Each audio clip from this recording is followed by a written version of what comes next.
Yes, I am urging Steve Womack. This is Kenny Wallace. I am an Arkansas resident. I am outside his district. I am urging him to vote for Jim Jordan for Speaker of the House. I'm sorry, what did you say your name was? It was a little garbled. My name is Mark. Mark? Okay, Mark. Okay, Mark. I have kept up with what's going on at the United States House of Representatives, and I'm really I know that several GOP committees within his district have urged him to support Jim Jordan for Speaker of the House. And so I, along with most of America, would like for Steve Womack to vote for Jim Jordan for Speaker. Yes, sir. I know, as of right now, I believe Representative Jordan pulled out of having another vote today, and they are planning on trying to pass a resolution to give temporary Speaker McHenry the ability to have all the powers that the Speaker would have for a limited amount of time until they can get the votes for a Speaker nominee. Okay, so basically because of Steve Womack and others, we lost the chance to get Jim Jordan as Speaker. Is that what you're telling me? As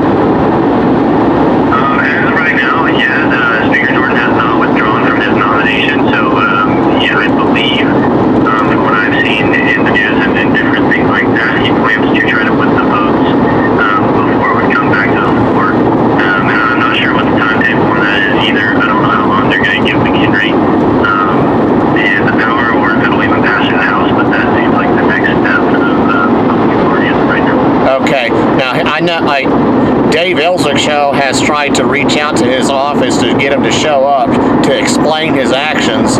Can you tell me what the reason is for Steve Womack to not vote for Jim Jordan for Speaker of the House? Yeah, Congressman Womack had some concerns with Speaker Jordan's leadership and how he would be able to unite the party. One of the things he touched on was Jordan's history of opposing any sort of compromise at all, and wanting to have someone in office who could pass through legislation and introduce legislation that the entire party could rally behind. And he felt like Representative Jordan would be the right guy for that job. What specific example do you have of a compromise that Jim Jordan was allegedly opposed to? I believe, as far as that goes, let me see here. Off the top of my head, I haven't been told the specific bills and stuff, but I know Jordan. As far as things like appropriations, has been very staunch on certain views, and hasn't looked to compromise with any of the appropriators. Okay, because some compromises can be okay. Other compromises, like the amnesty that was tried under Bush Kennedy years ago and several since then, are actually scams. Had we had people like me and others not fought against the, I think it was 2006 amnesty, this nation would be completely destroyed by now. So, and on something like that, I really, certainly somebody answering the phone, I would think would be specific on what exactly is the issue, not just generalities.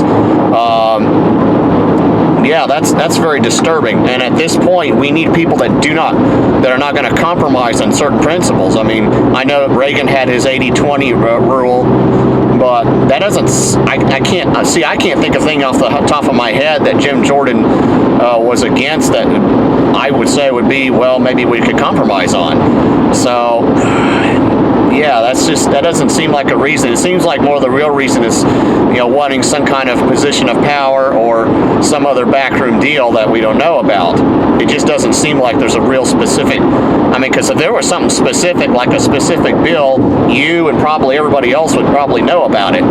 But it's kind of disturbing, and it's kind of looking like you might get a primary opponent there. I know that county committees, I know several of them have urged support for Jim Jordan.